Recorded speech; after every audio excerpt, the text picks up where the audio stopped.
Welcome to Caring Journey. I'm Karen Gunderson and I've been in integrative therapies for around 20 years. Today I'd like to offer another one of my favorite Bible verses as something to help you along life's journey. It's one you may be familiar with because it's very popular. It's such a positive and affirming Bible verse. It's Jeremiah 29:11. It says, "For I know the plans I have for you, declares the Lord, plans to prosper you and not to harm you, plans to give you hope and a future." I love that verse because so many people get this mistaken impression that God is out to get you, that, oh, he has all these laws, but he really only made 10, and they were all to keep you from harming yourself and harming others, and to help you learn to love God and respect God the way that God deserves. And there are so many things that you are free to do as a Christian, and we often focus on the negative instead of the positive. God knows you.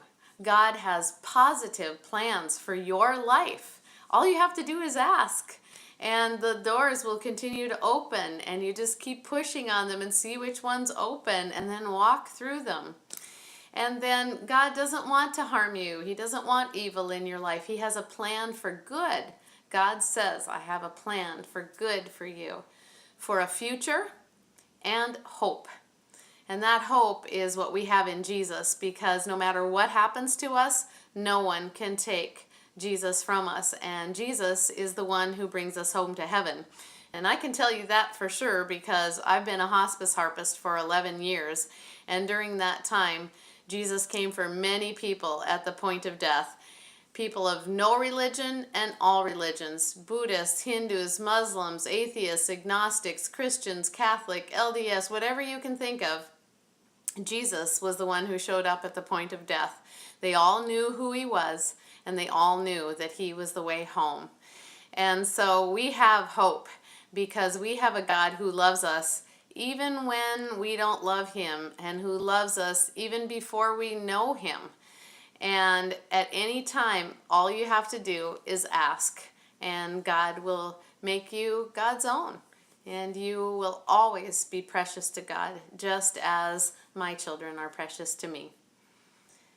Well, I'm Karen Gunderson again, and if you like this short little video, please subscribe if you haven't already, and hit the bell so that the notifications will come to you. Like this particular video so that other people can find it. And then I'd love to hear what your favorite Bible verses are, or any comments that you have, or any questions. And I'm happy to respond to you as I'm able. I'll be on tour this summer, and so I'll be in and out of different places, but I'll try to keep in touch as much as I can. God loves you, I love you, and we're in this journey together.